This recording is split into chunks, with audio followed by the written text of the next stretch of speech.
aí, pessoal, tudo certinho? Vamos falar um pouco acerca de controle da administração pública. Primeiro, antes da gente entrar nessa análise de controle, eu preciso lembrar a vocês que no mundo existem dois sistemas que atuam nesse controle da atividade administrativa, tá? Então, nós temos dois sistemas administrativos e a expressão sistemas administrativos está vinculada justamente aos limites e contornos do controle efetivado sobre os atos da administração pública. Nós temos o sistema francês, ou o sistema do contencioso administrativo, tanto faz, o sistema do contencioso administrativo ou o sistema francês, e o sistema de jurisdição única, ou sistema inglês. Então, são os dois sistemas de controle da atividade pública, o contencioso administrativo, ou o sistema francês, e o sistema de jurisdição única, ou o sistema inglês. O sistema do contencioso administrativo, até hoje, está vigente na França, né? Em alguns outros países também, não é a maioria, mas é um sistema que adota uma separação absoluta de poderes e, por isso, não permite um poder controlando as atividades do outro poder.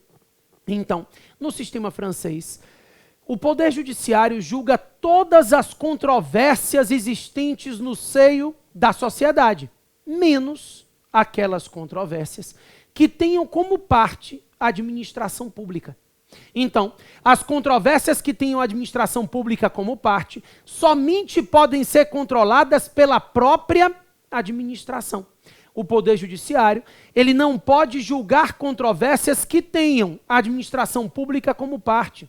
A ideia é de que a separação de poderes aqui é enxergada de forma absoluta e, por isso, esse controle judicial da atividade administrativa seria uma violação inconcebível desse princípio da separação de poderes. Então, como não seria possível admitir a separação de poderes, ou admitir uma mitigação a essa separação de poderes, somente a própria administração poderia julgar os atos praticados pela administração. Em razão disso, o sistema francês ou o sistema do contencioso administrativo, ele prevê órgãos administrativos para julgar a administração. Na França, nós temos o famoso Conselho de Estado. O Conselho de Estado francês é um órgão da administração pública que faz parte da estrutura administrativa e que tem a finalidade de julgar a própria administração nas controvérsias em que ela seja parte. Você vai dizer assim, mas no Brasil existe também um contencioso na esfera administrativa e também é possível instaurar processos administrativos para discutir controvérsias que tenham a administração pública como parte. A diferença é que as decisões do Conselho de Estado, elas têm caráter de definitividade. A ideia é de que essas decisões do Conselho de Estado, elas são definitivas. Elas não admitem a possibilidade de discussão posterior por meio do Judiciário. No Brasil, não. No Brasil, que a gente vai ver que adota outro sistema, o processo administrativo sempre permite um controle judicial posterior, né? Então, quando a gente pensa no processo administrativo, a gente pensa numa possibilidade de controle judicial posterior dessa atuação controladora no âmbito da administração pública, né? O raciocínio é de que no processo administrativo, esse controle judicial, ele é possível em todas as hipóteses. Aqui não. Quando eu falo do sistema do contencioso administrativo, as decisões do Conselho de Estado, elas têm caráter de definitividade. Elas formam coisa julgada material e não se submetem ao controle judicial posterior. O Conselho de Estado exerce jurisdição. A gente passa aqui a ter duas jurisdições. A gente chama esse sistema do contencioso administrativo. Ele também pode ser chamado de sistema de dualidade de jurisdição, porque nesse sistema nós temos a jurisdição comum, exercida pelo Poder Judiciário e que julga as controvérsias entre particulares em geral. E nós temos a jurisdição administrativa, exercida pelo Conselho de Estado e que julga as controvérsias que tenham a administração pública como parte, com caráter de definitividade. As decisões do Conselho de Estado, elas formam coisa julgada material, elas não se submetem ao controle judicial posterior, já que elas têm natureza jurídica de jurisdição. Então aqui nós temos uma jurisdição exercida pelo Conselho de Estado, e essa jurisdição exercida pelo Conselho de Estado, ela vai ser uma jurisdição paralela à jurisdição comum, tá? Então, essa é a grande diferença, é o Conselho de Estado podendo julgar com caráter de definitividade, exercendo jurisdição, e as decisões desse Conselho de Estado formam coisa julgada material. Então, é possível a formação da coisa julgada material em razão das decisões que sejam proferidas pelo Conselho de Estado. O Conselho de Estado profere decisões com caráter de definitividade. Esse é o grande ponto, é enxergar isso como uma outra jurisdição e não somente como um processo na via administrativa, tá? O sistema tem pontos positivos e negativos. Claro que positivamente se consegue marcar o respeito à separação de poderes. A impossibilidade de controle de um poder sobre o outro acaba por realmente garantir esse princípio da separação de poderes, não permitindo que o Poder Judiciário invada a seara que possa ser de atividade administrativa. No sistema de jurisdição única, isso costuma acontecer, né? Embora a Constituição delimite os aspectos e o limite desse controle judicial, em muitos momentos o Judiciário extrapola esses limites e controla a atividade administrativa de forma indevida, né? Mas o primeiro ponto é enxergar justamente esse ponto positivo de garantia da separação de poderes. O ponto negativo é a quebra de imparcialidade. É porque aqui o Conselho de Estado está dentro da estrutura da própria administração.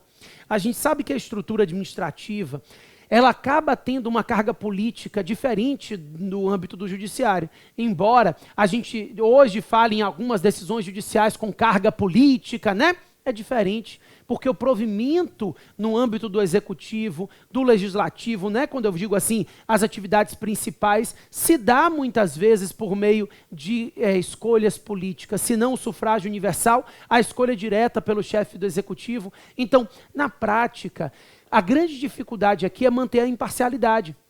A administração pública, ela vai atuar como julgada e julgadora no mesmo processo. E o pior, ela é uma julgadora que não pode ser contestada posteriormente por ação judicial, né? A decisão da administração, em face de um julgamento em que ela mesma seja parte, acaba tendo esse caráter de definitividade, o que gera muita controvérsia no que diz respeito à quebra de imparcialidade dessas decisões, tá?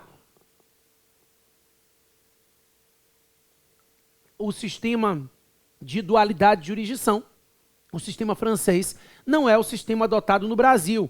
O direito brasileiro adota o outro sistema que a gente conversa aqui, óbvio. O Brasil já teve Conselho de Estado, tá? Na época do Império nós tivemos o Conselho de Estado, mas isso já não vigora no Brasil há bastante tempo. O sistema adotado no Brasil é o sistema de jurisdição única, ou o sistema inglês, ou o sistema de unicidade de jurisdição. Então, não há dualidade. O que a gente tem uma jurisdição única, a unicidade de jurisdição é o sistema adotado no direito brasileiro. A ideia aqui é muito simples. No Brasil, não há mais de uma jurisdição. No direito brasileiro, a jurisdição é exercida pelo Poder Judiciário. Somente o Poder Judiciário pode proferir decisões com caráter de definitividade. Então, o Poder Judiciário julga as controvérsias existentes no seio da sociedade, inclusive aquelas controvérsias que tenham como parte a administração pública. Todas elas serão julgadas no âmbito do Poder Judiciário. esse poder judiciário vai ter legitimidade para julgar todas as controvérsias que existam no seio da sociedade, inclusive aquelas controvérsias que tenham a administração pública como parte. Se a própria administração pública for parte, também o poder judiciário poderá julgar essa controvérsia, porque aqui a jurisdição é exercida somente pelo poder judiciário. Então, existe a possibilidade de instauração de um processo administrativo? Claro, a gente já viu aqui em aulas anteriores, né? Há processo administrativo, mas as decisões proferidas no âmbito desse contencioso administrativo, né, desse processo administrativo, não tem caráter de definitividade. A expressão coisa julgada administrativa no Brasil tem uma acepção diferente da coisa julgada administrativa no âmbito do sistema francês. Porque aqui, falar em coisa julgada administrativa significa falar em coisa julgada formal. Determinada matéria não pode mais ser discutida na esfera administrativa. A ideia é essa. A coisa julgada administrativa é o impedimento de que determinada matéria seja discutida no âmbito administrativo. Mas quem se sentir prejudicado pode sempre ir ao judiciário para debater esses temas. Então a matéria não pode mais ser discutida na via administrativa, mas quem se sentir prejudicado pode sempre ir ao judiciário. O judiciário estará de portas abertas para debater os temas. A ideia é de que no Brasil qualquer lesão ou ameaça de lesão poderá ser levada ao judiciário, né? Inclusive nesse sentido, nós temos o artigo 5º, inciso 35 da Constituição Federal, que trata desse princípio da inafastabilidade de jurisdição. Com o acesso à jurisdição, você garante a imparcialidade das decisões finais, né? Então, ainda que a matéria tenha formado a chamada coisa julgada administrativa, ainda que a decisão administrativa tenha tramitado em todas as suas instâncias, quem se sentir prejudicado pode propor uma ação judicial. Quem se sentir prejudicado pode ir ao judiciário, e a decisão judicial, essa sim, terá caráter de definitividade, terá caráter de coisa julgada material, tá? Então, esse artigo 5º, inciso 35 da Constituição, preconiza o nosso sistema de jurisdição única, regulamentando que a jurisdição no Brasil só pode ser exercida pelo Poder Judiciário. Claro que existe uma ressalva que é o julgamento pelo Senado do Presidente da República em crimes de responsabilidade.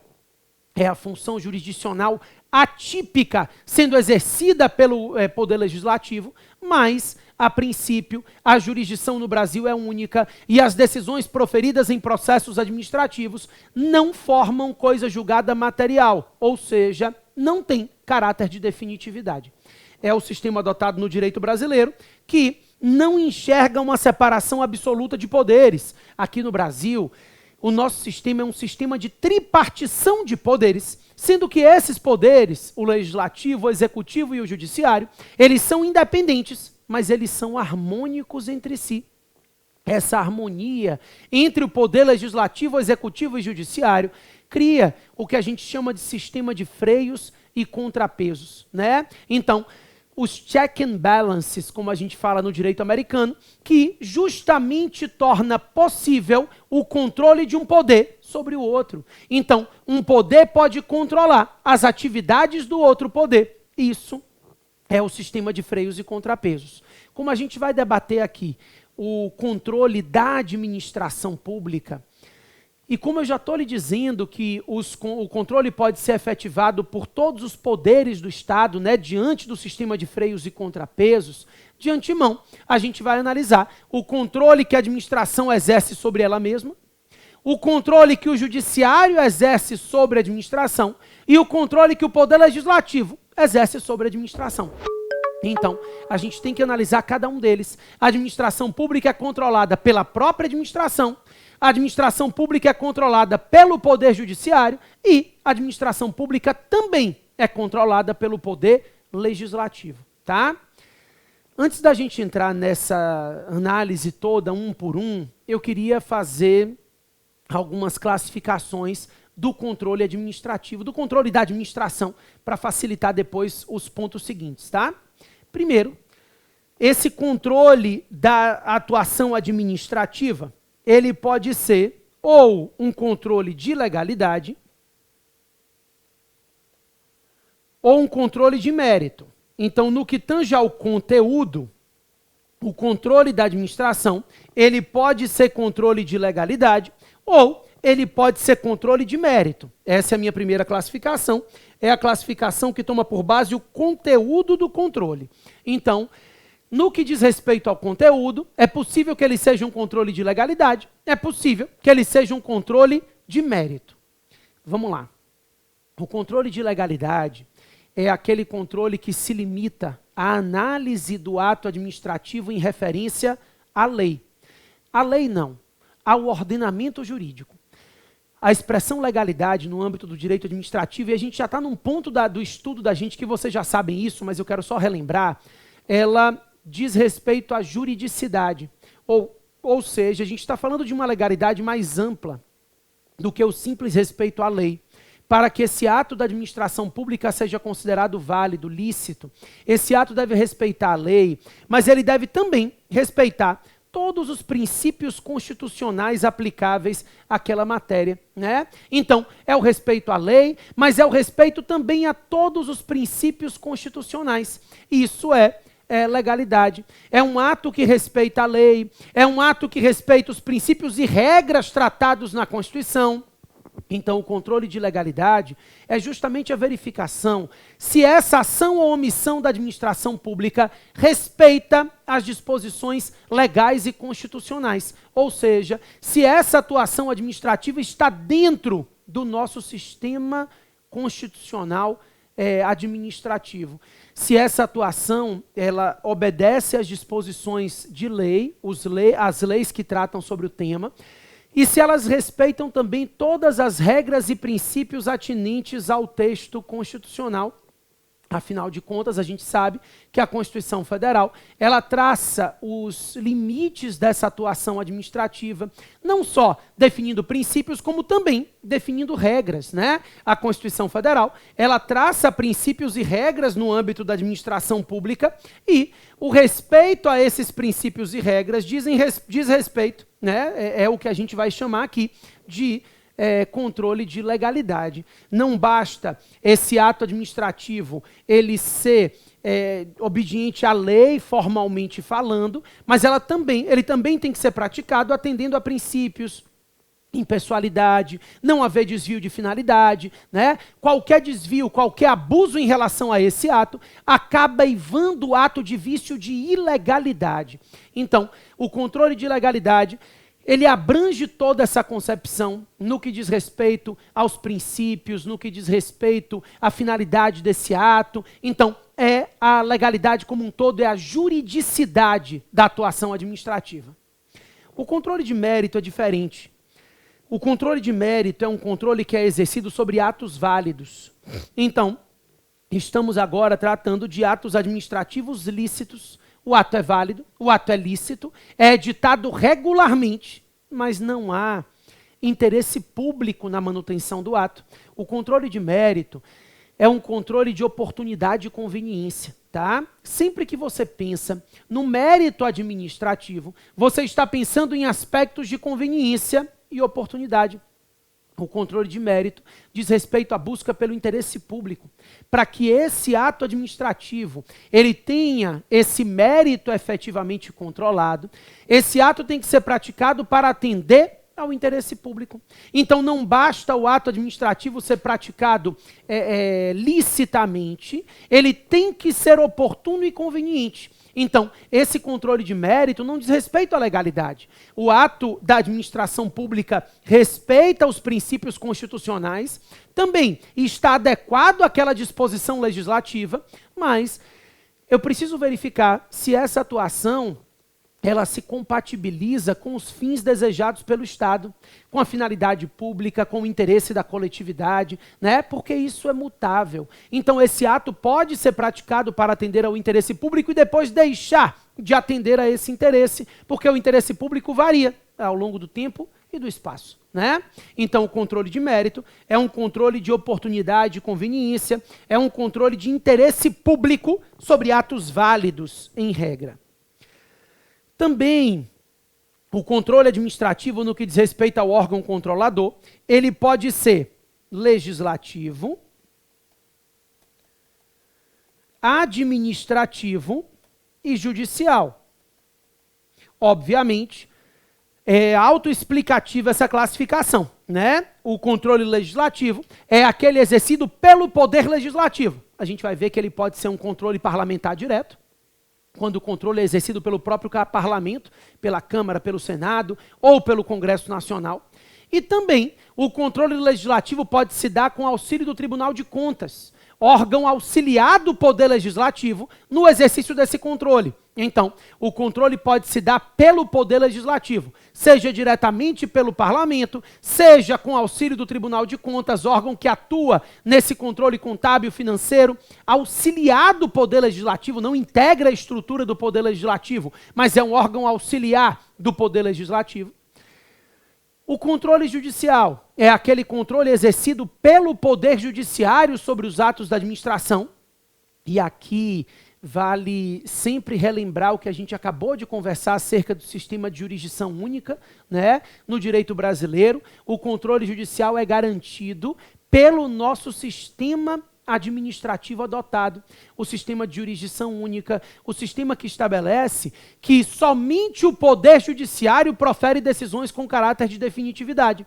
E por isso, nenhuma lesão ou ameaça de lesão pode ser afastada do Poder Judiciário. Esses controles, tanto o legislativo quanto o judiciário, como eles são exercidos entre poderes diferentes, eles têm que ter base constitucional. Isso. A própria Constituição Federal, que estabelece o sistema de tripartição de poderes, ela mesma pode mitigar esse sistema de tripartição de poderes. Então não é possível que essa mitigação seja feita por qualquer outra entidade que não seja a própria administração pública, tá? Então, somente a administração pública pode controlar os atos da própria administração. E, quando a gente fala de controle legislativo e controle judiciário, ele tem que ter base constitucional. A Constituição é quem vai traçar as metas desse controle entre poderes diferentes. É porque a Constituição trata do sistema republicano de separação de poderes, é ela quem vai mitigar e condicionar esse sistema, estabelecendo a possibilidade dos freios e contrapesos. Então, esse controle entre poderes tem que ter base na própria Constituição Federal, obrigatoriamente, tá? Também, além do controle legislativo e do controle judicial, nós temos o controle administrativo. O controle administrativo é o controle exercido pela própria administração pública sobre os atos da administração. Esse controle administrativo, a gente vai ver, ele traz uma segunda classificação, que eu não vou aprofundar muito agora, porque a gente vai entrar daqui a pouquinho no controle administrativo e vai falar isso com mais calma, mas no que tange ao controle administrativo e o âmbito dele, ele pode ser um controle por vinculação ou por hierarquia. Então, esse controle administrativo pode se dar ou por vinculação ou por hierarquia. O controle por vinculação é o controle que é exercido entre entidades diferentes, ainda que no âmbito da administração. Então, quando eu falo de controle por vinculação, eu falo do controle exercido sobre os atos da administração indireta pelos entes da administração direta, por exemplo, tá? Então, esse controle é um controle exercido por vinculação. São entidades diferentes, ainda que eu esteja no âmbito do poder executivo, esse controle, ele é exercido por entidades diferentes, tá? Então, sempre que você pensar nesse controle por vinculação, vai pensar em pessoas jurídicas diversas, ou administração direta controlando as atividades da administração indireta. São duas pessoas jurídicas diferentes. Existe uma tutela, existe uma vinculação, mas não há hierarquia. O controle hierárquico, ou controle por hierarquia, é o controle interno propriamente dito, ou seja, é aquele controle que é exercido no âmbito de uma pessoa jurídica, Agora, eu não estou mais falando de controle entre pessoas, entre entidades, mas sim um controle exercido entre órgãos e agentes de uma mesma pessoa jurídica. A gente vai tratar disso mais adiante com calma, tá? Eu ainda tenho duas classificações para a gente poder seguir. A quarta classificação, ela diz respeito ao momento do controle. E aí, esse controle pode ser prévio ou ele pode ser posterior. Durante muito tempo se falou em controle concomitante, né? Hoje, o controle concomitante é considerado um controle prévio. Por quê? O que vai ser levado em consideração para verificar se o controle é prévio ou posterior é a perfeição do ato. Então, aquele controle que é exercido enquanto o ato está em formação, ele é um controle prévio.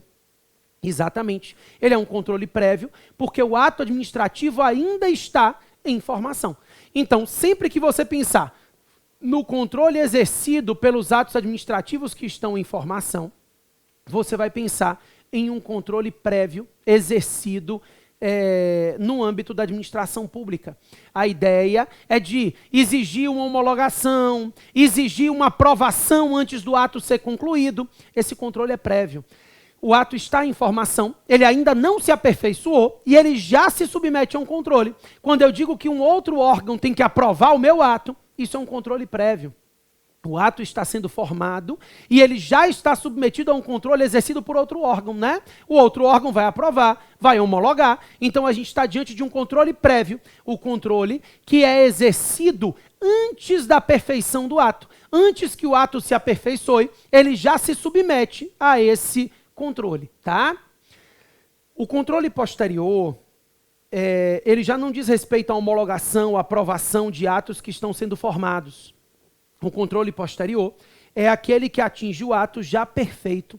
Então, é o controle posterior à perfeição do ato. O ato já é perfeito, né? Então ele já foi praticado, já foi concluída a sua formação. Ainda assim, ele se submete a um controle.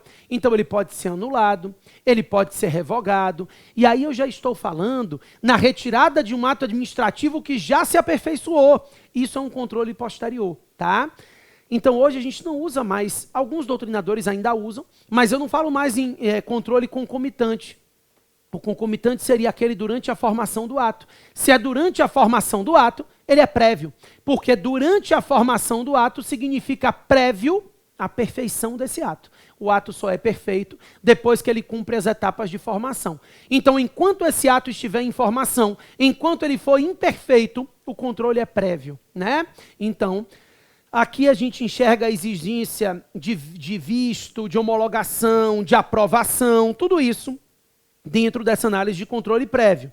O controle posterior, não. O controle posterior, ele incide sobre o ato administrativo já concluído. O ato já é perfeito, ele já cumpriu todas as etapas de formação, e aí esse ato, então, vai se submeter a um controle posterior. E aí ele pode ser anulado, se ele tiver um vício de ilegalidade, ou revogado, se não houver mais interesse público, ou cassado, e assim por diante.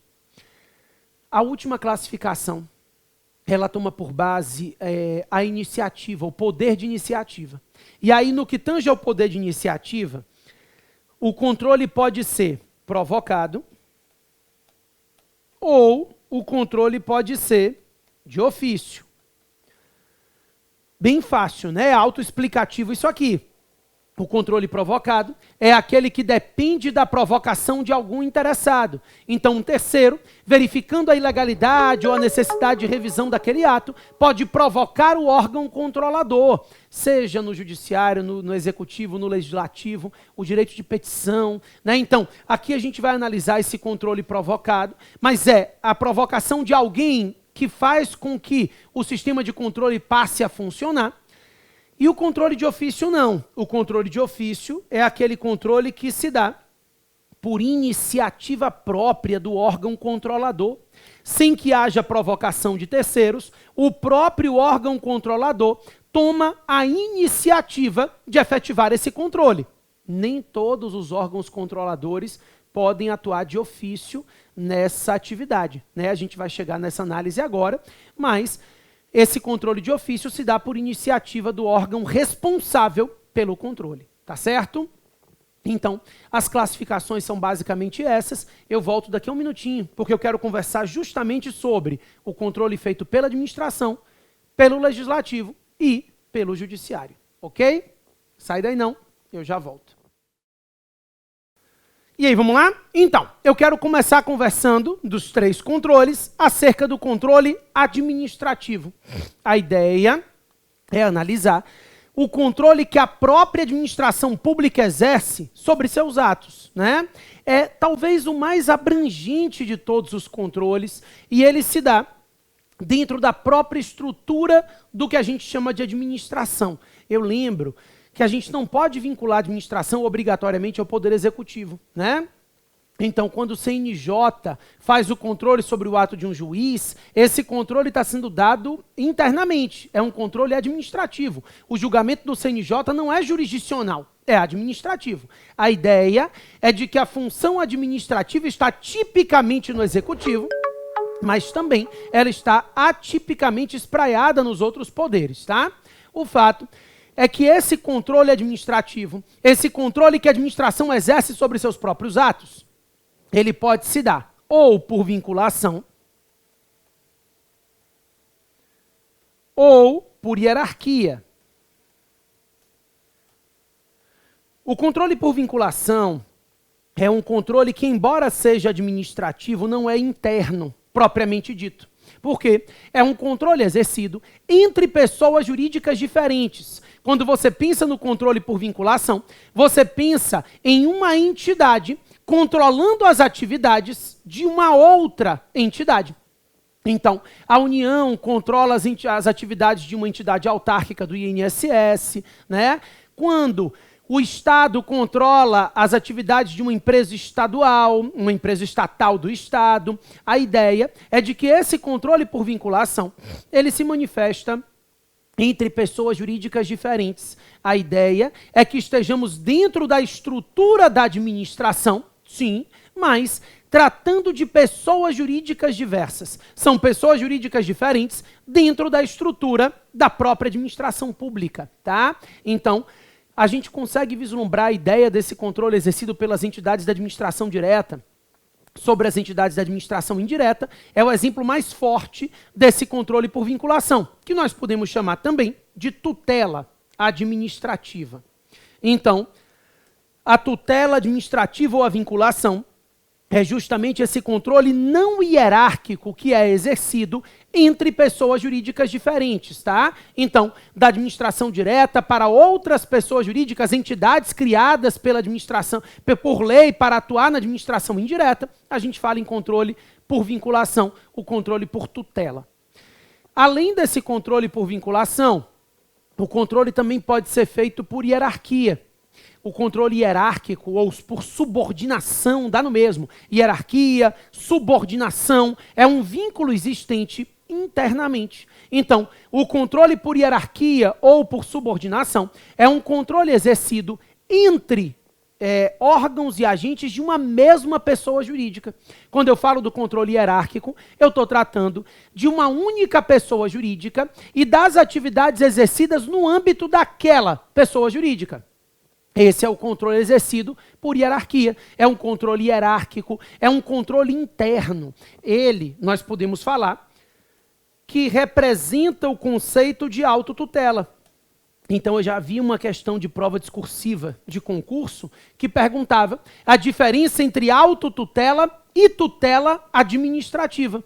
A princípio, a tutela administrativa, ela diz respeito a esse controle que é exercido por vinculação. Ou seja, ela diz respeito a esse controle exercido entre pessoas jurídicas diferentes, da administração direta para indireta. Então aqui a gente fala em tutela administrativa. A autotutela, por sua vez, é o controle interno, é o controle exercido por hierarquia, dentro da estrutura de uma mesma pessoa jurídica no âmbito da administração. Então, essa autotutela, ela tem base na súmula 346, mas a 346 acaba sendo suplantada pela 473 do STF, né? Porque a 346 não é tão abrangente quanto a súmula 473. E aí, a súmula 473 do Supremo Tribunal Federal traz para a gente esse conceito de autotutela, dizendo que é o poder que a administração pública tem de rever os seus próprios atos, independentemente de provocação, anulando-os, se eles tiverem vício de ilegalidade, ou revogando-os por motivo de mérito, de interesse público, de oportunidade e conveniência. Então a ideia é de que essa autotutela, ela se reflete numa atuação interna da administração pública. É a administração controlando as atividades da própria administração. Isso é o que nós vamos chamar de autotutela ou de controle hierárquico, controle por subordinação. É um controle interno, tá? Aqui, esse controle interno, ele tem uma liberdade maior de atividade e ele acaba tendo maior abrangência do que as outras espécies de controle, ok? Vamos lá. O controle exercido pela própria administração sobre os atos da administração, ele pode ser prévio ou ele pode ser posterior. Então, é possível o controle prévio exercido pela própria administração pública quando você pensa aí, por exemplo, em atos complexos e compostos. Então, um ato composto, aquele ato que depende de uma homologação, aquele ato que depende de um visto, ele está submetido a um controle prévio. Enquanto não for editada a homologação, aquele primeiro ato não vai poder se aperfeiçoar. Então, esse controle está sendo exercido antes do ato se aperfeiçoar. Antes da perfeição do ato, ele estará sujeito a um controle por meio dessa homologação. O ato de homologação é um ato de controle, né? Enquanto a homologação não acontecer, esse ato administrativo não vai estar perfeito. Isso é um controle prévio, é um controle exercido previamente à perfeição do ato. Enquanto o ato está em formação, ele se submete a esse tipo de controle, né? O que a gente vai chamar de controle prévio da atuação administrativa. É um controle que vai ser exercido pela administração sempre antes do ato se aperfeiçoar. Então, nesse caso, o ato ainda está em formação e ele se submete a controle de outros órgãos, como, por exemplo, um ato que depende de uma homologação da autoridade superior ou da aprovação do agente público de hierarquia acima, né? Isso é um controle prévio. O controle administrativo também pode ser posterior, quando você vislumbra um ato já perfeito. E aí esse ato já perfeito, ele poderá ser controlado pela própria administração, que determinará a anulação desse ato, se houver algum vício de ilegalidade. Então, mesmo estando perfeito, se esse ato tiver um vício de ilegalidade, ele se submete à anulação, então esse ato vai ser anulado apesar do vício de ilegalidade. Ou, desculpa, em virtude do vício de ilegalidade, apesar de estar perfeito, era o que eu queria dizer. Então, mesmo estando perfeito, ele se submete a esse controle em decorrência do vício de ilegalidade. Ele poderá ser anulado, retirado do mundo jurídico por anulação. E também, esse controle posterior incide mesmo sobre atos válidos, por motivo de mérito, né? Interesse público, oportunidade e conveniência. Então, a própria administração, ela vai rever os seus atos, ainda que válidos, se ela verificar que não há mais interesse público na manutenção desse ato. Então, ela pode justificadamente, embasada em critérios de mérito, de oportunidade e conveniência, determinar a revogação desse ato válido e já perfeito. Então, também controle posterior. Tá? A ideia é de que o controle que a administração exerce sobre seus atos pode ser prévio ou posterior. Também, a administração pode fazer um controle de legalidade ou ela pode fazer o controle de mérito. É o que eu acabei de falar, né?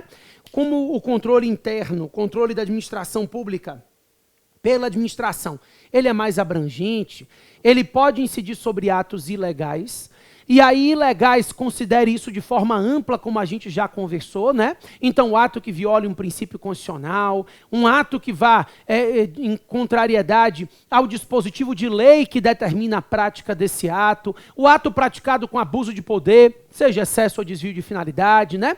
São atos que são ilícitos e, em virtude dessa antijuridicidade do ato, né? Ele está em contrariedade com o ordenamento jurídico, ele poderá ser anulado pela própria administração.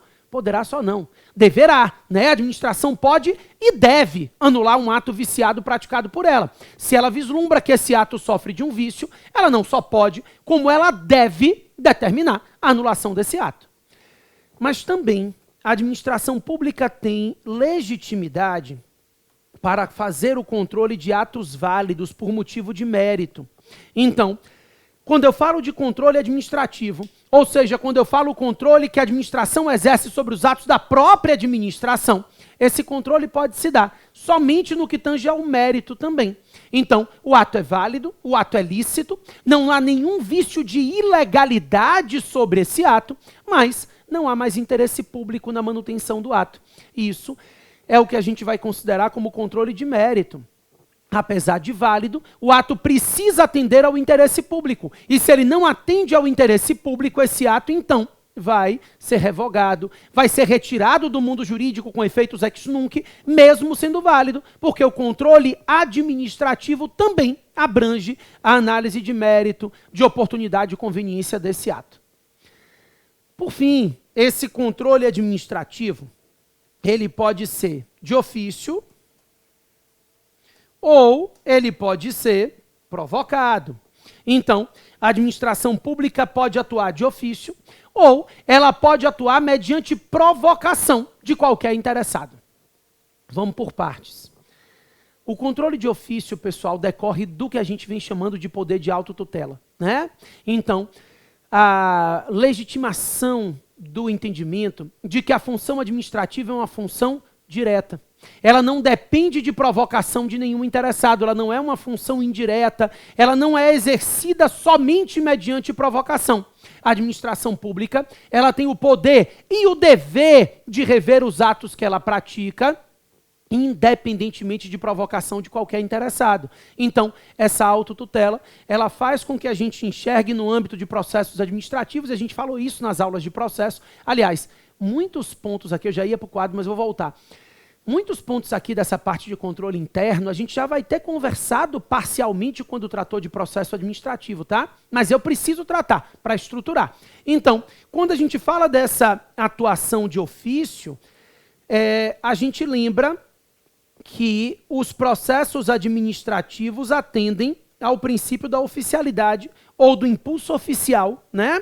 O impulso oficial à oficialidade nada mais é do que essa manifestação da autotutela, dessa possibilidade que a administração tem de instaurar seus processos, de rever os seus atos, de controlar suas atividades, independentemente de provocação de qualquer pessoa.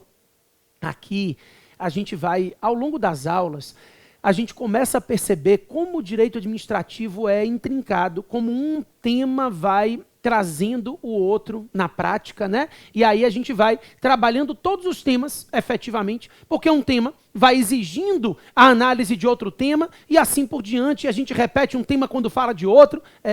Isso é interessante. Mas vamos lá. Então, a oficialidade no âmbito de processos administrativos foi estudada por nós. A gente viu que o processo administrativo pode ser instaurado de ofício, sem necessidade de provocação de nenhum interessado. Inclusive, vimos que, em razão desse princípio do impulso oficial, a súmula 611 do STJ, ela diz que até mesmo mediante denúncia anônima, eu posso determinar a instauração de um processo administrativo. Porque, na verdade, a denúncia anônima vai somente abrir os meus olhos para uma determinada situação que eu não tinha verificado. E aí, ao verificar essa situação, eu posso, então, determinar que esse ato deva ser praticado, né? E de ofício. A administração não precisa que haja provocação de nenhum interessado para que ela possa exercer as suas atividades. A administração pública pode atuar de ofício, ela pode atuar independentemente da provocação de qualquer interessado. Isso é a oficialidade, é o impulso oficial e é o entendimento que a gente tem que essa atuação administrativa, esse controle administrativo, ele pode se dar de ofício, ele pode se dar ainda que não haja provocação de qualquer interessado. Mas também o controle administrativo pode ser provocado. Claro, eu lembro a vocês que o artigo 5º, inciso 34 da Constituição Federal, traz para a gente o direito de petição. O direito de petição como garantia fundamental. Qualquer cidadão tem direito de peticionar aos órgãos públicos requerendo a anulação de atos lesivos, né, independentemente da cobrança de taxa a esse cidadão. Então, qualquer cidadão é parte legítima para peticionar ao órgão público requerendo a anulação de algum ato, requerendo a declaração de ilegalidade ou a retirada do mundo jurídico de um ato que lesiona o interesse da coletividade. E ele não pode sequer ser cobrado para fazer o exercício desse direito de petição. Não há possibilidade de cobrança de taxa. Ele tem esse direito de exercer essa atividade e essa possibilidade de cobrança. Então aqui a gente está falando no controle provocado em razão do direito de petição, colocado como direito fundamental, garantia fundamental dos cidadãos. Tá? Esse direito de petição pode ser exercido por meio de representação ou de reclamação. A gente ainda fala dos pedidos de reconsideração, né? Que eu não vou nem colocar aqui. Pedido de reconsideração, a gente sabe que é o direito de reiterar e reforçar o mesmo pedido perante a mesma autoridade, para que ela possa se retratar, para que ela possa verificar se é o caso de retratação. O fato é que a representação e a reclamação, ambas são formas de exercer esse direito de petição, apresentando o seu questionamento acerca de um ato para o órgão público responsável pelo controle desse ato. Qual é a diferença entre a representação e a reclamação? É o interesse que se visa tutelar. Eu vou explicar. Na reclamação, e eu vou começar por ela, o sujeito peticiona para anular um ato que viola o interesse dele. Então, no caso da reclamação, quem é violado é o próprio reclamante. O reclamante é lesado pelo ato administrativo que ele pretende retirar do mundo jurídico. Então ele peticiona com o intuito de anular esse ato, já que esse ato que foi praticado pela administração está violando o direito dele, está causando um prejuízo a ele, o próprio peticionante. Ele mesmo que está peticionando, ele mesmo que está reclamando, se sente lesado por aquele ato que ele pretende retirar do mundo jurídico. Tá? Então isso é uma reclamação. Ele peticiona ao órgão público para a retirada de um ato administrativo que está lesando um direito dele, está lesionando prerrogativa dele, reclamante. Na representação, não. O nome já diz, ele está representando a sociedade. Então, na representação, o representante, ele peticiona ao órgão público visando anular um ato que está lesando o interesse da coletividade. Então, é um ato administrativo que viola o interesse de toda a coletividade. Em virtude disso, como esse ato está violando o interesse da coletividade, ele deve ser retirado do mundo jurídico. Então esse representante, esse sujeito peticiona ao órgão público com o intuito de anular o ato, de retirar do mundo jurídico o ato que viola o interesse público. Preste atenção que agora eu estou falando de um direito de petição de natureza altruísta e não egoística. Ele não está querendo evitar um prejuízo ao direito dele. Não, ele está querendo sanar um prejuízo ao interesse da coletividade. Vou dar um exemplo. Acho que eu já até falei esse exemplo, mas eu vou repetir. Impugnação ao edital de licitação. A lei estabelece os prazos para impugnar o edital de licitação. E diz que qualquer cidadão pode impugnar o edital. E o licitante também pode impugnar o edital. Então aquele sujeito que vai participar da licitação, ele também pode fazer uma impugnação a esse edital. Se a impugnação for feita por qualquer cidadão que está acompanhando o procedimento licitatório, essa impugnação, ela tem natureza jurídica de representação.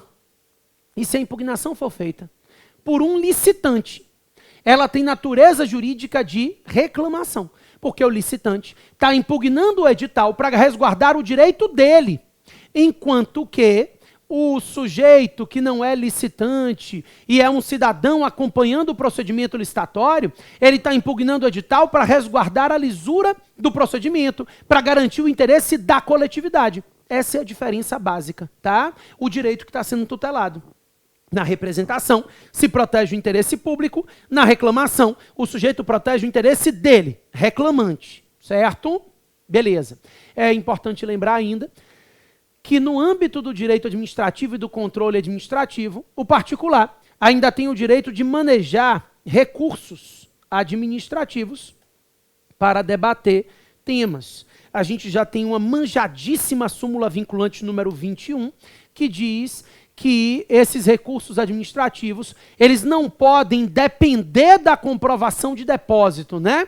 Então, não há preparo, não há exigência de garantia para interposição de recursos na via administrativa, já que se considera que, ao manejar recursos administrativos, o sujeito está exercendo um direito inerente à ampla defesa.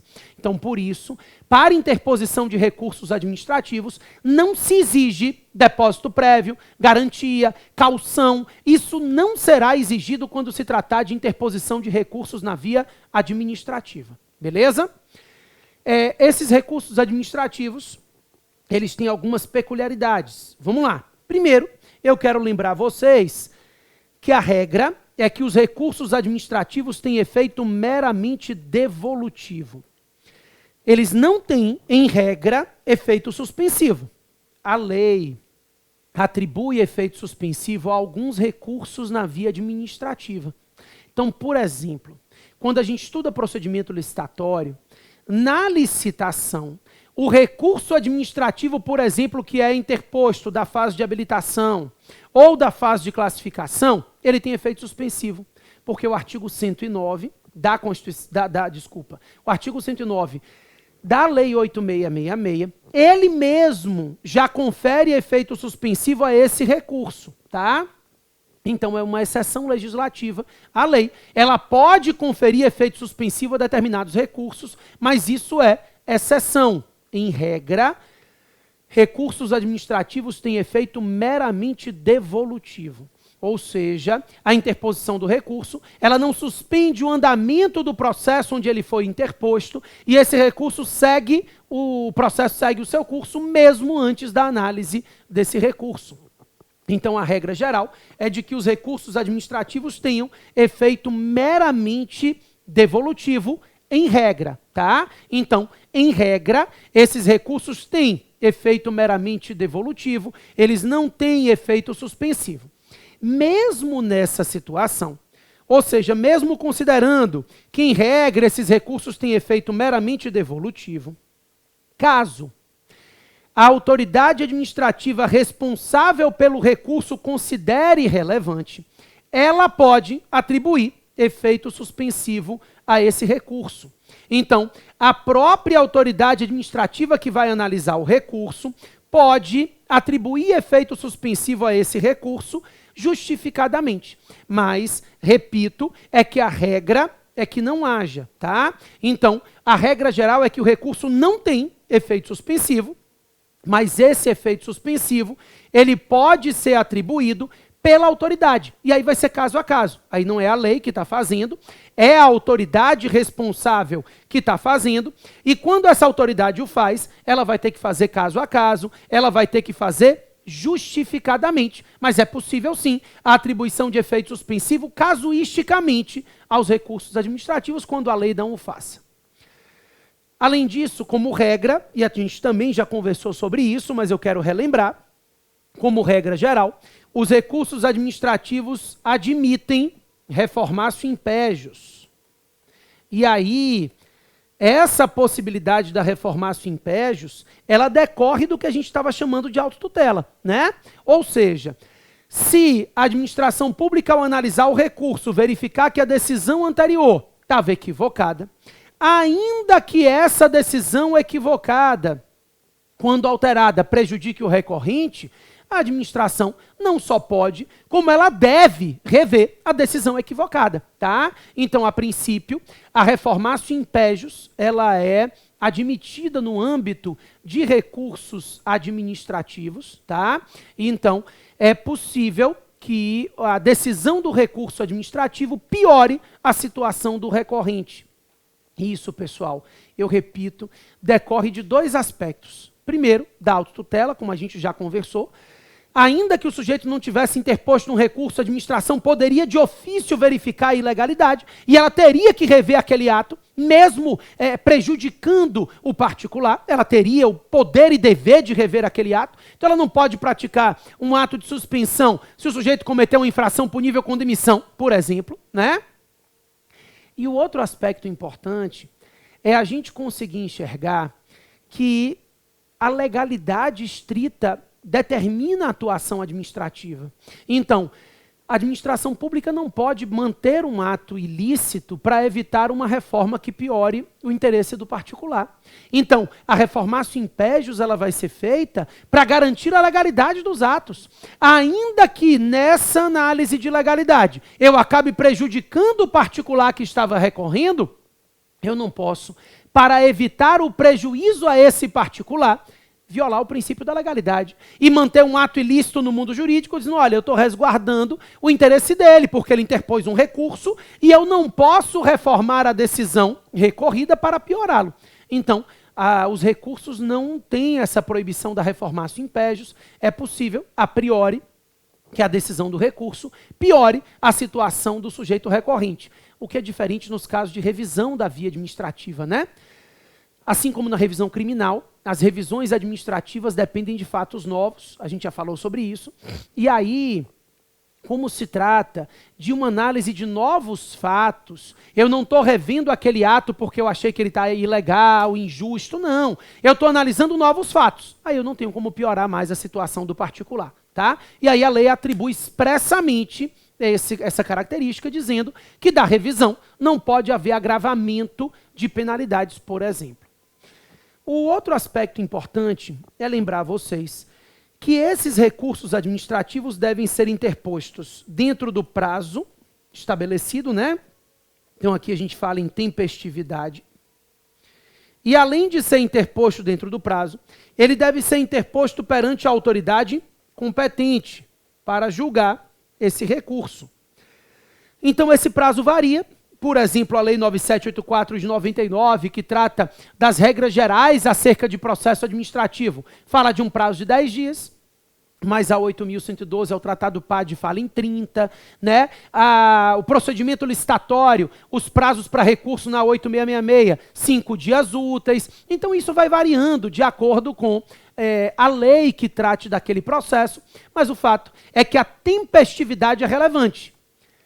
Mesmo que o recurso seja intempestivo, a autoridade julgadora pode ler o que está escrito ali e ela pode reformar a decisão de ofício. Lembrem-se que a atuação de ofício da administração é presente na atividade administrativa e, por isso, ainda que a gente esteja tratando de uma situação em que o recurso não seja tempestivo, é possível que a autoridade, analisando aqueles argumentos do recurso, de ofício, reveja o ato que ela praticou, tá? Então, apesar da intempestividade, e aí o recurso não tem como ser admitido, isso não impede a atuação de ofício do órgão julgador, né, do recurso, e que ele, em virtude desse poder de autotutela, reveja o seu ato de ofício.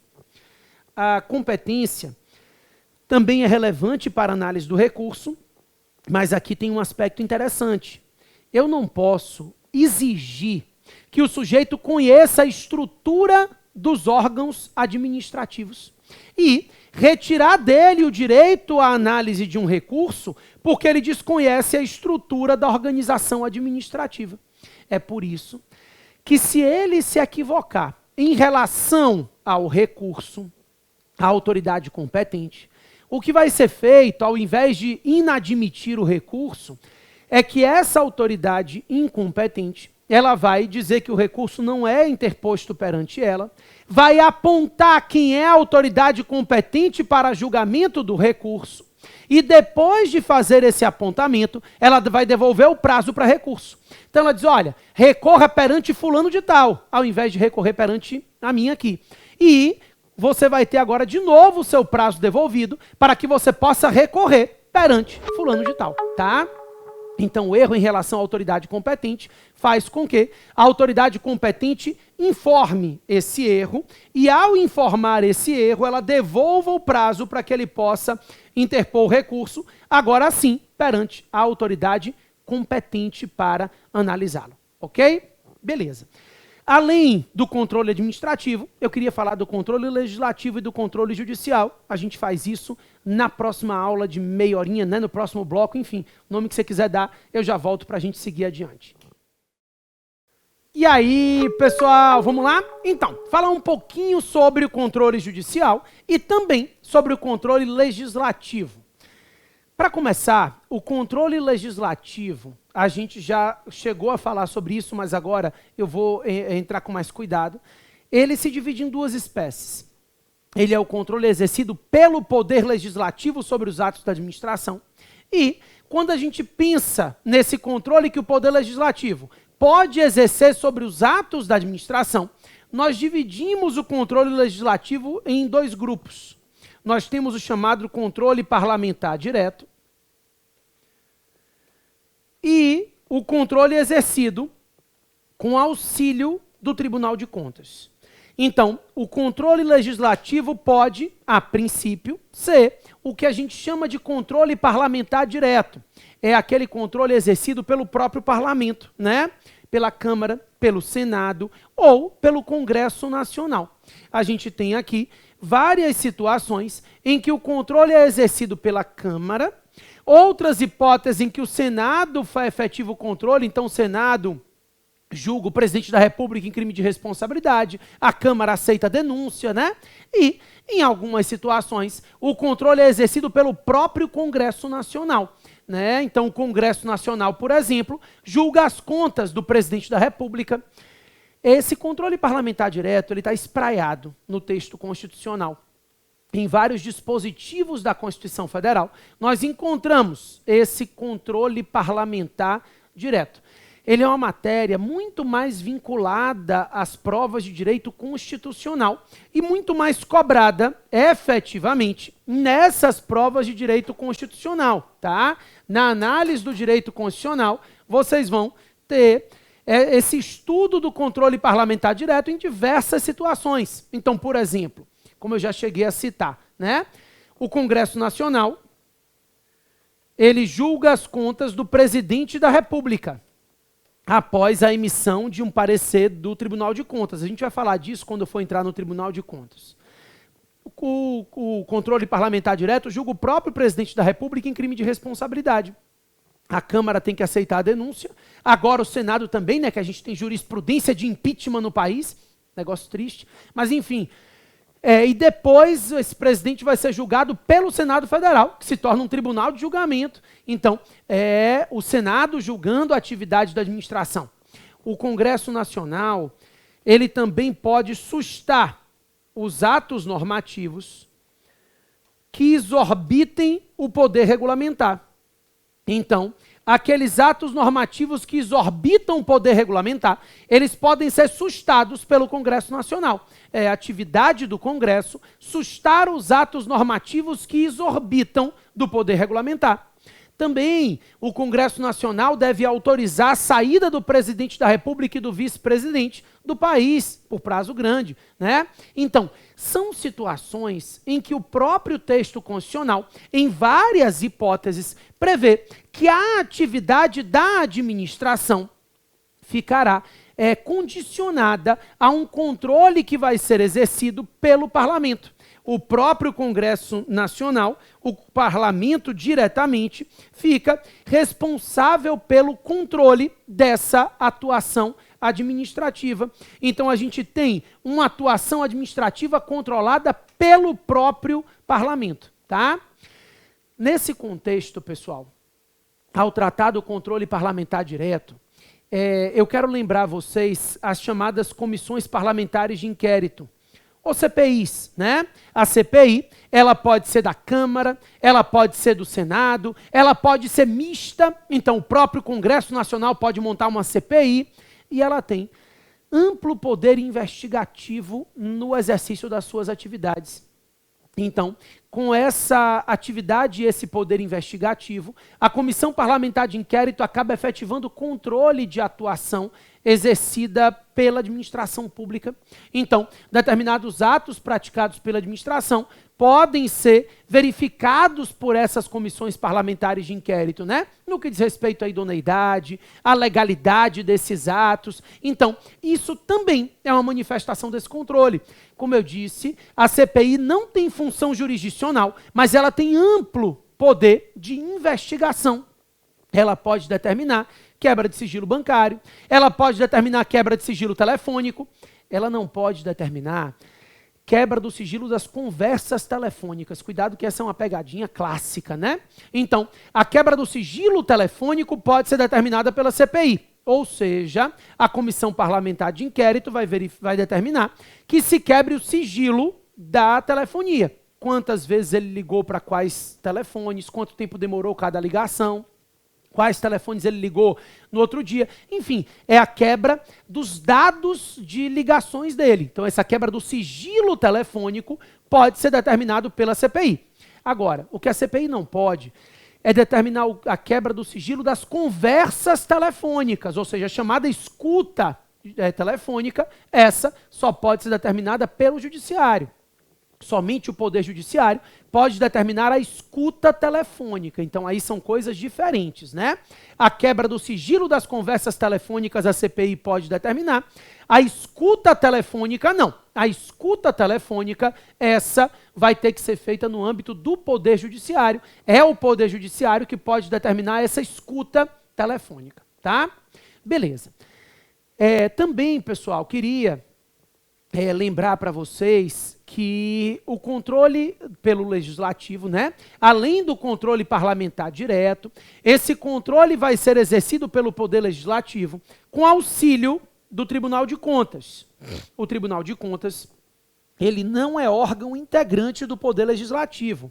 Cuidado com isso. A Constituição Federal diz que o Poder Legislativo será constituído pela Câmara e pelo Senado. Então, o Tribunal de Contas não integra a estrutura do Poder Legislativo, mas o Tribunal de Contas é auxiliar, é órgão auxiliar do Poder Legislativo e atua auxiliando nessa atividade de controle, que é a atividade típica e não atípica, tá? Esse controle exercido pelo Legislativo, inclusive com auxílio do Tribunal de Contas, é atividade típica, é função típica do Poder Legislativo. Não é função atípica, não. Além de legislar, o Legislativo tem como função típica a efetivação desse controle. E aí, o Tribunal de Contas atua especificamente exercendo o controle contábil, financeiro, né? Então, nós vamos verificar que o Tribunal de Contas tem essa atividade e essa atuação, inclusive na análise de contas efetivamente, no que diz respeito à disponibilização e utilidade contábil e financeira das entidades da administração. Órgão auxiliar do Legislativo, o artigo 71 da Constituição Federal traz algumas atribuições relevantes do Tribunal de Contas. E esse artigo 71, ele costuma cair nas provas de concurso em geral, tá? Então, a gente precisa analisar alguns aspectos bem específicos do artigo 71, você vai dar uma lida depois, então não vou conversar sobre ele todo, né? A gente vai analisar, depois você dá uma lida nele, mas eu queria falar de alguns pontos desse artigo 71 que vão ser relevantes para vocês. Primeiro, o artigo 71 fala que o Tribunal de Contas, ele aprecia as contas do presidente da República. Ele não julga, tá? A gente vai ver que o Tribunal de Contas julga as contas de todos os administradores de verbas públicas, com exceção do presidente da República. Então, as contas do presidente da República não podem ser julgadas pelo Tribunal de Contas. A ideia, a gente vai chegar lá daqui a um minutinho, é que o Tribunal de Contas julga as contas de todos os administradores de verbas públicas, com exceção do presidente da República, tá? Vamos lá. Primeiro, ele aprecia as contas do presidente da República, ele não julga, ele aprecia. Aprecia as contas do presidente da República para a emissão de um parecer. Então, se a prova te perguntar se o Tribunal de Contas julga as contas do presidente, não julga. Agora, se lhe perguntar se ele aprecia as contas do presidente, aprecia. Aprecia as contas do presidente da República e, após apreciar, cabe ao Tribunal de Contas emitir um parecer acerca das contas do presidente da República. Esse parecer, obrigatório, mas não vinculante, vai ser encaminhado para o Congresso Nacional. Cabe ao Congresso Nacional julgar as contas do presidente da República, tá? Julgar contas do presidente da República após a emissão do parecer pelo Tribunal de Contas. Então aqui é importante você entender que o controle parlamentar direto que vai efetivar o julgamento das contas do presidente. O presidente da República tem as suas contas julgadas pelo Congresso Nacional após a emissão de parecer pelo Tribunal de Contas, tá? Então, o Tribunal de Contas emite um parecer e o Congresso Nacional julga as contas do presidente da República. Cabe ao Congresso Nacional efetivar o julgamento dessas contas do presidente da República após o parecer do Tribunal de Contas. Esse parecer não é vinculante, ele é obrigatório, mas ele é não vinculante, então o Congresso pode seguir ou não, tá? Então é somente um ato opinativo o parecer emanado pelo Tribunal de Contas acerca das contas do presidente. Agora, tiradas as contas do presidente da República, o Tribunal de Contas julga as contas de todos os demais administradores de verbas públicas.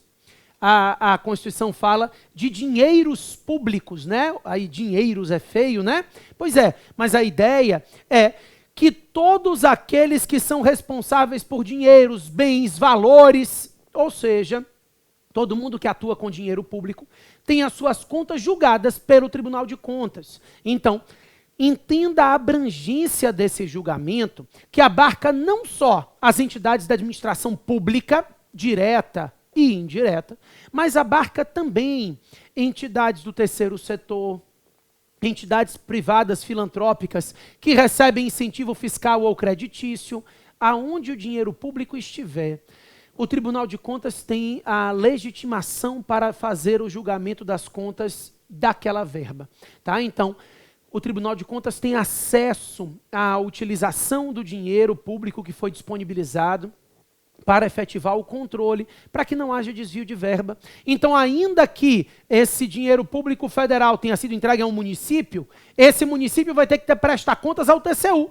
O Tribunal de Contas da União vai julgar as contas referentes ao dinheiro público federal que foi passado para lá. Isso vale para entidades privadas, entidades filantrópicas, OS, OCIPs, enfim, todo mundo que de alguma forma atua com o dinheiro público tem as suas contas julgadas pelo Tribunal de Contas. Ele tem legitimidade para fazer o julgamento das contas de todos os administradores de verbas públicas, ainda que não sejam administradores públicos propriamente ditos. Se eles forem administradores de entidades privadas, mas atuam com verbas públicas, ele tem as suas contas julgadas pelo Tribunal de Contas. O único que não tem as contas julgadas pelo Tribunal de Contas é o presidente da República, que é julgado pelo Congresso Nacional após a análise do parecer emitido pelo Tribunal de Contas. Nesse contexto, a gente tem uma discussão acerca da OAB. Esse ano de 2019, no finalzinho do ano passado, né, 2019, o TCU disse que iria julgar as contas da OAB. O tema ainda está bem controverso, mas na minha concepção sempre foi cabível esse julgamento das contas da OAB. Tá? Ela tem parafiscalidade, ela cobra dos advogados tributos, aquela contribuição é uma contribuição parafiscal. Então, na minha concepção, teria que haver a prestação de contas ao Tribunal de Contas da União. Ainda não tem, né? Um negócio bem... É muito mais com força política do que efetivamente com base constitucional. Mas, enfim, além disso, é importante que você saiba que o Tribunal de Contas pode, no exercício das suas atividades, aplicar multa.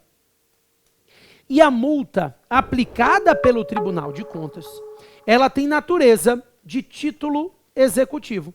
Claro que título executivo extrajudicial, né? A multa do Tribunal de Contas não é um título executivo judicial, porque o Tribunal de Contas também não integra a estrutura do Poder Judiciário. Então, a multa aplicada pelo Tribunal de Contas, ela tem natureza de título executivo extrajudicial. O raciocínio é de que essa multa, como título executivo extrajudicial, ela vai ser aplicada pelo Tribunal de Contas nesse julgamento de contas, nessa análise exercida sobre as atividades e a gestão do dinheiro público em geral. Então, se o TCU aplica uma multa, quem vai executar a multa? Quem vai executar a multa é a AGU. Então não é o próprio TCU não, tá? É a AGU quem vai executar essa multa, afinal, ela é um título executivo de um órgão público federal, a União vai e executa depois. O raciocínio é de que se trata de título executivo extrajudicial. A multa aplicada pelo Tribunal de Contas tem essa natureza de título executivo. E por isso, não precisa propor uma ação cognitiva depois, ela vai ser executada diretamente, ok? Também é importante que você saiba que no exercício das suas atividades e julgamento de contas, o Tribunal de Contas pode efetivar a declaração de inconstitucionalidade de lei. Claro que essa declaração de inconstitucionalidade de lei, ela vai se dar incidentalmente. É uma declaração de inconstitucionalidade incidental, tá? Obviamente, não tem como fazer controle concentrado, o Tribunal de Contas, mas ele faz o controle incidental de contas. Então, o controle incidental de constitucionalidade de leis. É por isso que ele pode, no exercício das suas atividades, afastar a aplicação de determinado dispositivo legal, considerando e declarando a sua inconstitucionalidade. Então ele diz, ó, aqui eu vou julgar dessa forma, esse dispositivo de lei eu considero inconstitucional, então não vai ser aplicado. Ou seja, a declaração de inconstitucionalidade é incidenter tantum. Ele vai analisar o caso concreto e ele pode afastar a aplicação de lei, considerando que essa lei seja inconstitucional, declarando incidentalmente a inconstitucionalidade dessa lei. Controle difuso de constitucionalidade, né? Além disso, o Tribunal de Contas pode determinar a sustação de atos ilícitos. Então, os atos ilegais praticados pela administração, ele tem acesso a procedimentos licitatórios, tá? Tudo isso diz respeito à atuação do Tribunal de Contas. O que ele não pode é determinar a sustação de contratos. Então, ele não pode determinar a sustação de contratos administrativos, porque aí a gente vai seguir as regras do artigo 71, parágrafos 1º e 2º. O que acontece? O artigo 71, parágrafo 1º e 2º diz o seguinte: verificada a ilegalidade de um contrato administrativo, preste atenção, repito, que o Tribunal de Contas pode diretamente determinar a sustação de atos, tem acesso ao procedimento num âmbito de um edital de licitação, então tem acesso ao edital, ao procedimento licitatório, né, para fazer o julgamento dos atos processuais, mas em relação a contratos firmados, não. Verificada a ilegalidade de um contrato administrativo já celebrado, o que o Tribunal de Contas deve fazer é apreciar esse contrato administrativo e emitir um parecer acerca da ilegalidade do contrato. Então, o Tribunal de Contas pode apreciar editais de licitação, determinar a sustação do procedimento licitatório, como eu te falei. Depois do contrato celebrado, o Tribunal de Contas pode apreciar o contrato e emitir um parecer acerca desse contrato. Esse parecer, então, será encaminhado para o Congresso Nacional, a quem compete determinar a sustação desse contrato.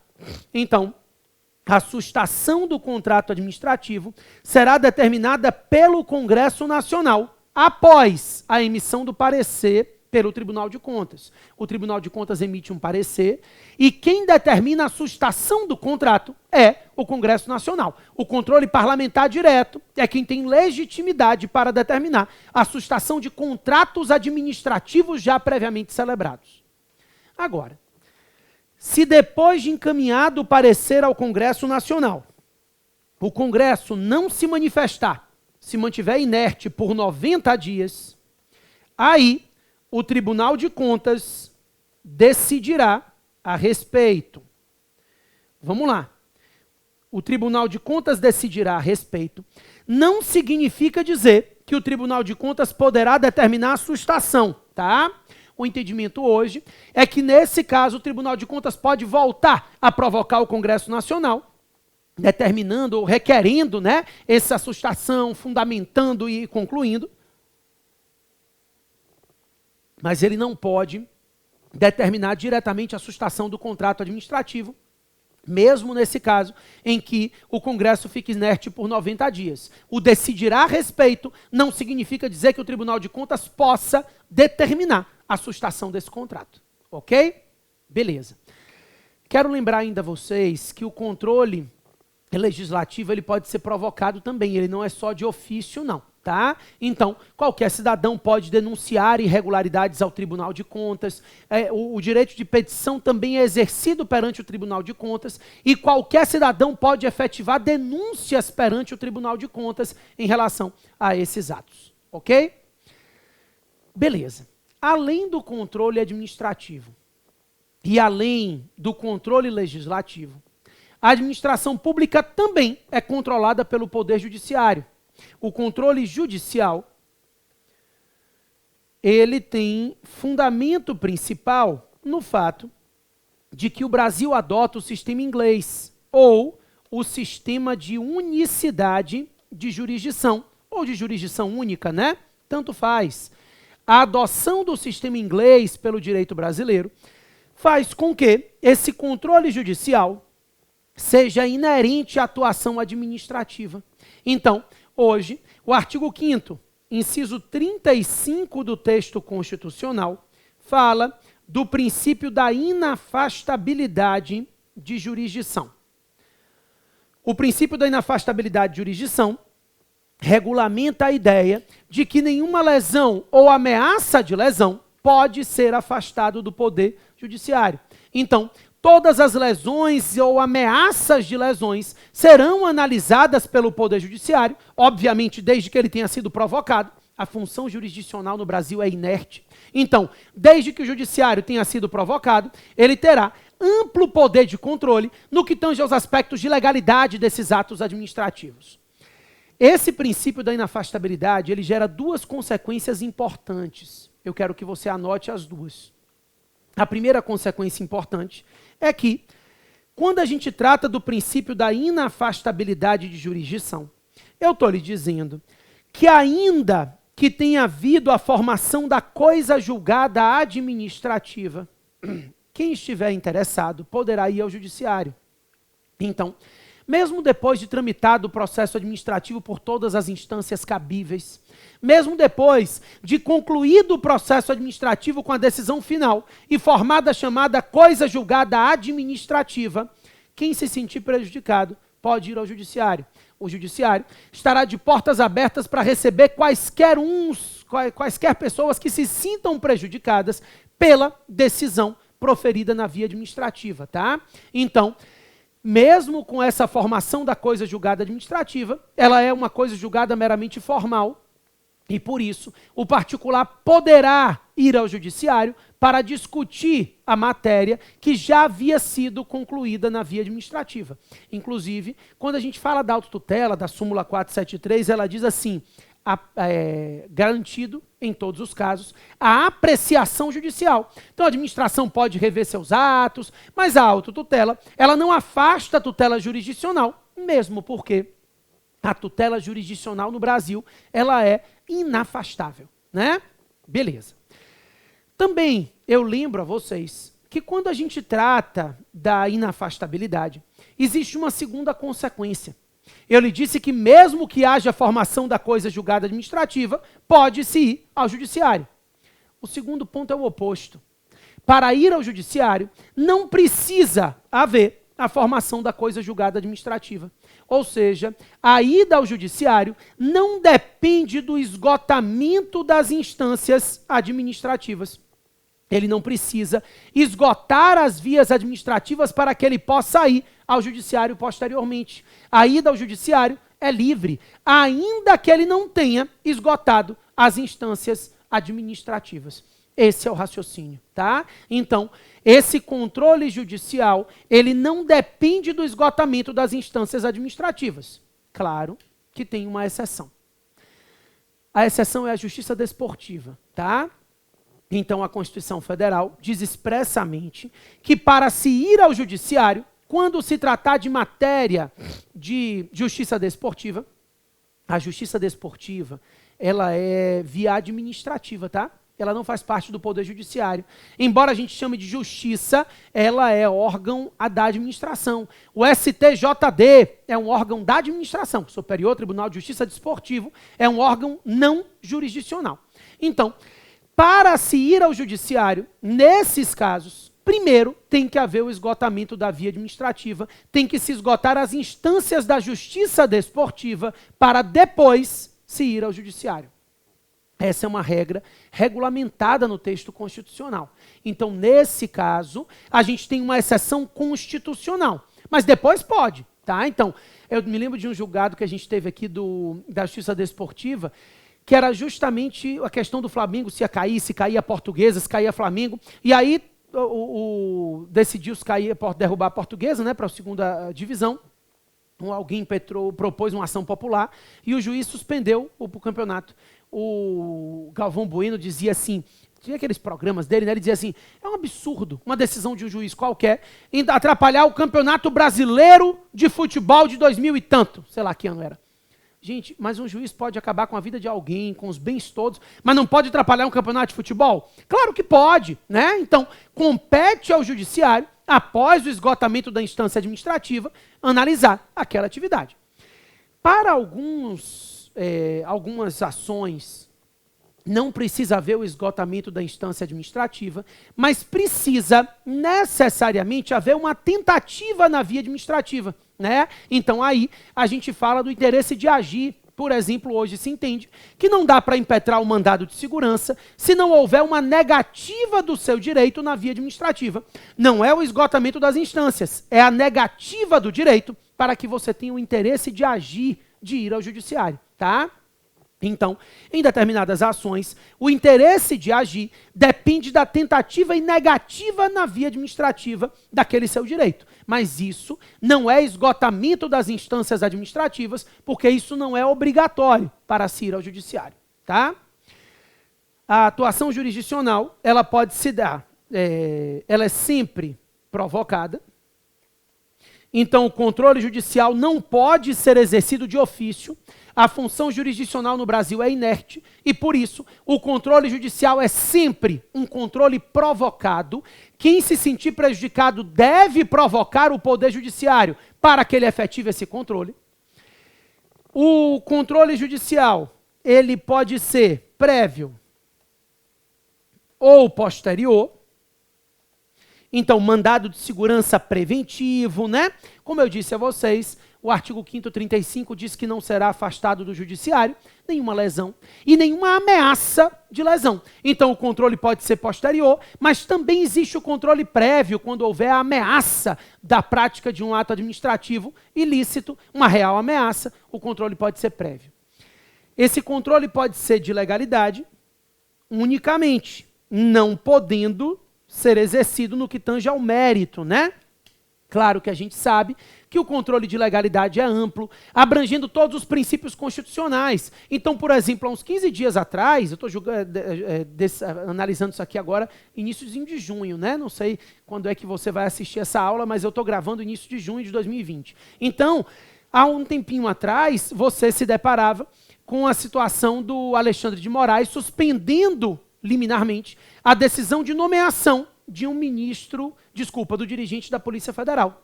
É um ato discricionário. Os cargos em comissão são cargos de livre nomeação e livre exoneração. Mas ele entendia que havia desvio de poder.